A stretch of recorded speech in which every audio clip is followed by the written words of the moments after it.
one of the main reasons I think I've beaten the market so substantially in the public account over this past 5 years is accountability.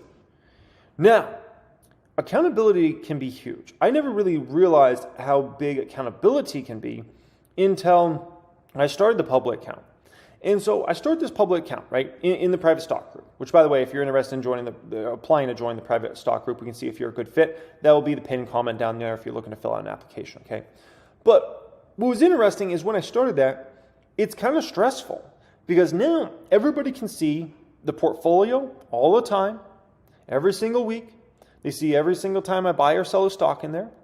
And so it's stressful in terms of like, wow, now I have all these people that can see every single move I make, right? You're under pressure then. Whereas when I was just a private investor, no one saw anything I was up to, right? Or nothing I was doing, which is kind of a freeing feeling, but it doesn't hold you accountable. And something we do know about humans, we do know this has been scientifically proven, is when you're accountable to somebody, right, you're going to likely do a lot better job. This is why companies have hierarchies, right, and have management and all these sorts of things. They have that all for a reason. And accountability is huge when you're accountable to somebody, right? It's the same reason why, you could take a man and he might have not much purpose in drive and things like that, and then a man has a child and he starts to look at life a little differently and he starts to get a little more drive than he used to have, right? Because all of a sudden he's looking at it and he's like, man, now I got to support a family. Now I got kids counting on me and those sorts of things, right?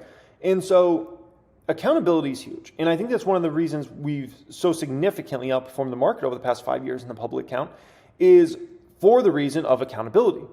I realize like if I do anything, like everybody's going to be questioning it, everybody's going to be looking at it, why did you sell out of this stock or that, that accountability is huge. Now, you're not going to have necessarily a group to, basically buy stocks in front of and sell stocks in front of and things like that, but you could have significant others that maybe see your portfolios and see the moves you're up to and things like that, right?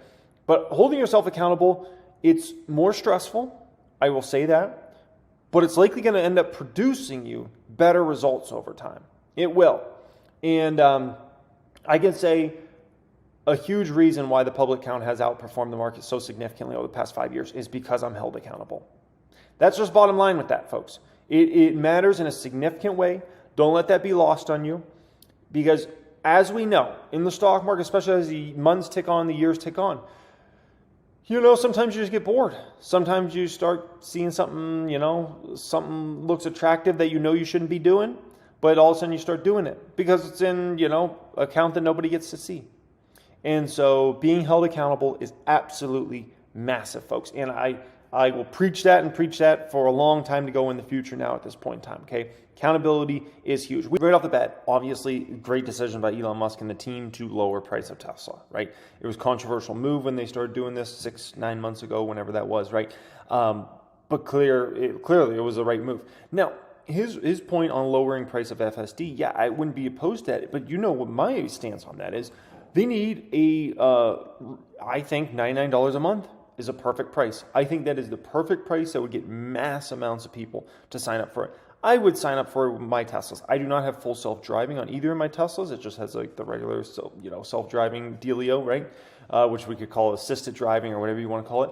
But in regards to me, $99 a month, you got me. I'll sign up for both the cars, even though I won't use it that often because it's not like I commute to work. I work from home, right? But I can tell you, it would be fun. And so for $99, I would pay for it, right? And I feel like a lot of people are in the same boat. But we're not going to dish out $15,000 to buy a software that we're not going to use that much, right? Because we don't commute. So the hardcore drivers that maybe, you got to drive to work in Los Angeles every day or something like that, I can see those sorts of folks getting it and they have, obviously a lot of money. But a lot of us just don't see the need for it, right?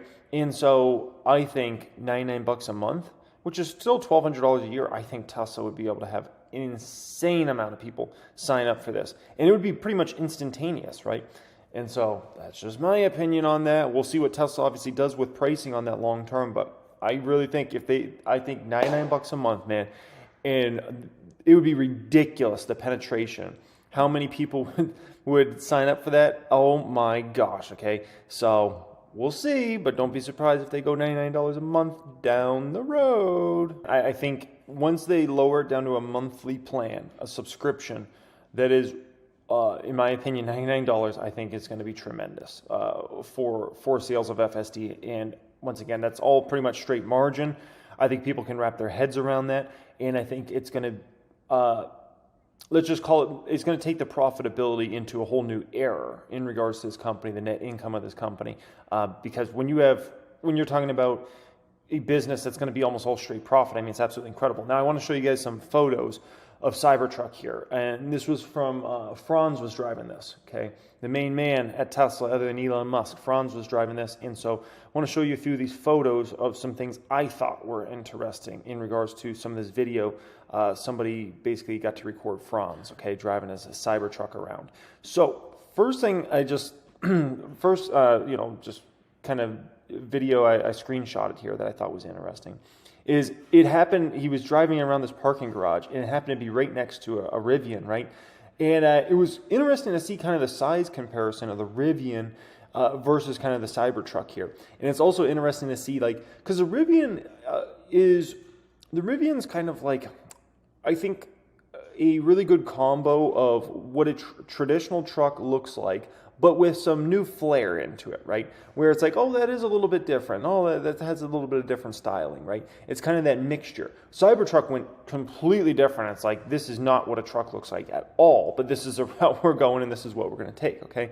And so it was cool kind of seeing it next to a Rivian, and the more you see it next to a Rivian, the more you're like, gosh, a Rivian actually looks so dang basic. Not that that's bad, and some people like the traditional truck look, right, of like F-150s and Silverados and whatnot. But when you see a Cybertruck parked next to a Rivian, you realize, oh my gosh, like the Rivian almost looks so conventional, because the Cybertruck is just so much different than obviously anything we've ever really seen before, right? Now, something else I thought was fascinating that I just want to screenshot for you guys was look at the back wheels. Look at those back wheels turning. Like, that's incredible, right? And so, yeah, very, very interesting technology. Obviously, they got a Cybertruck, and it's going to be exciting to see this baby obviously get out there in mass and the sorts of numbers that this is going to put up. Because, yeah, we do know there's a huge market for some of these more expensive trucks, right? When I say expensive trucks, I'm talking about the $60,000 and above.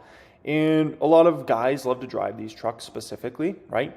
And not everybody even uses, I mean, actually most people I know don't even use their trucks for actual work. If most people that use a truck for actual, like, let's call it physical manual labor type jobs, they drive like, a crap truck, like, something that's just really beat up, something that's just, old, dented up, because at the end of the day, you're going to take your $80,000 truck onto the job site to get it all dented up? I don't think so. Okay, you're going to take some old pickup that, it's got 200,000 miles on it in regards to that, right?